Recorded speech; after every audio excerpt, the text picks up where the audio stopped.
All right, excuse the poor camera quality. I left my nice camera at home with my family in St. Louis over the holidays. So yeah, I'm trying this out on the computer here.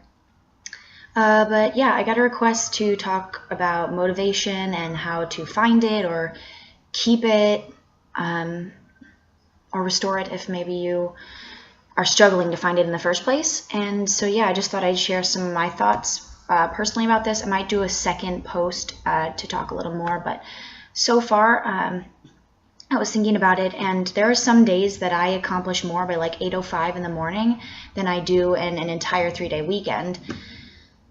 And maybe that's the beauty of life, and maybe that's the sort of balance in itself. And I mean, it's definitely to be expected because each day is different. Each day, you know, we're different, we have different needs, and our body may communicate us that it requires something different than what we had on our agenda or our to-do list for the day. And that's okay. And what else I think is okay is having unmotivated days back to back, or weeks, or even months, especially after experiencing something like extremely traumatic in your life. The body and the mind and the soul, they all constitute our overall health, and I think that they all need to heal and recover, and that may be a prolonged process, and that's okay. It really is. I don't think there's a certain formula for what is right or allowed, because I think that each of us only know what we truly need to get back on track and be the best human that we can be. And what I wanted to talk about more specifically are like those seasons of your life when you're lacking in motivation for no particular apparent reason, or where you're like genuinely focusing on staying motivated, but we just don't know where to start. And as always, I'm speaking only from my own experiences and from what I've observed of those around me. So take with it what you please. And yeah, I don't know. I think that motivation starts with you. And yeah, that sounds really cliche, but for real, it starts with knowing my own worth for me. If for no other reason, and if for no other person, I strive to reach goals and pursue my passions because I deserve it, because they are passions. It should be a little bit easier to do that, but you know, I'm worth it. I am capable of achieving all the things that I wish to accomplish, and that, I guess, is the basis of my motivation at its most like fundamental level.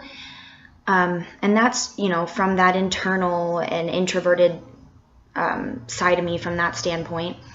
But I think of it as owing it to myself the joy of a beautiful and blissful life. And sometimes that's enough to get me going or keep me going. I mean, what better way to be successful than to keep working at it for your own sake? I mean, you're the one who will have to live with the choices you make and the chances that you do or don't take. So do it for you. You know, you're responsible for your own life, and even if you don't feel that anyone else is rooting for you, you can always control your own thoughts. And of course, that's easier said than done, but that is truly brave. That's a truly honorable pursuit when you're going after things despite what anyone around you is trying to do about it.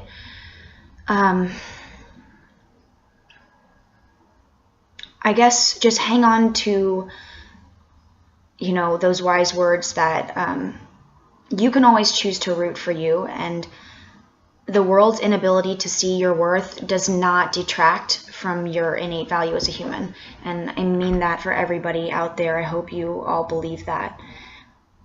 The next thing for me is a support system.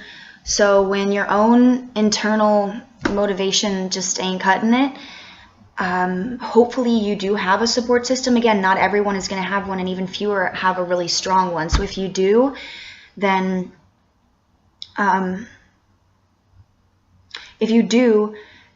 really, really hold on tightly.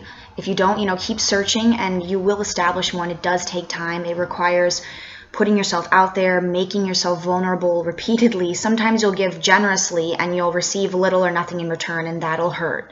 That has happened to me, and it can be extremely, extremely disheartening.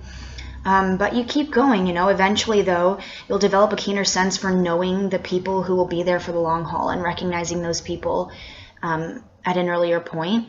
And that will be really, really fulfilling and satisfying, and it'll almost make that hurt worth it. But of course, you're learning things along the way, you know, but you want to find these people that will support you through your journey, that are going to share with you in making memories and carve their own unique mark on your heart. These are your best motivators. You know, when your inner cheerleader is suffering from laryngitis and, you know, her little pep squad is on summer break, you need to turn to them. And you need to let them remind you why you started and why you've got to keep going. And allow them to comfort you when you get knocked down, and thank them for picking you back up. And of course, reciprocity is key. So do unto them as they're doing for you. Support them just the way that they have done for you. Compliment a friend on how far they've come. Lend an ear for a family member seeking advice or insight. I mean, sometimes we just need to hear it from someone else. Sometimes we know things innately in our minds. We know certain things to be true, but we just need somebody else to be a sounding board, or for somebody else to verify what we may already know in our hearts. So I hope that you have those people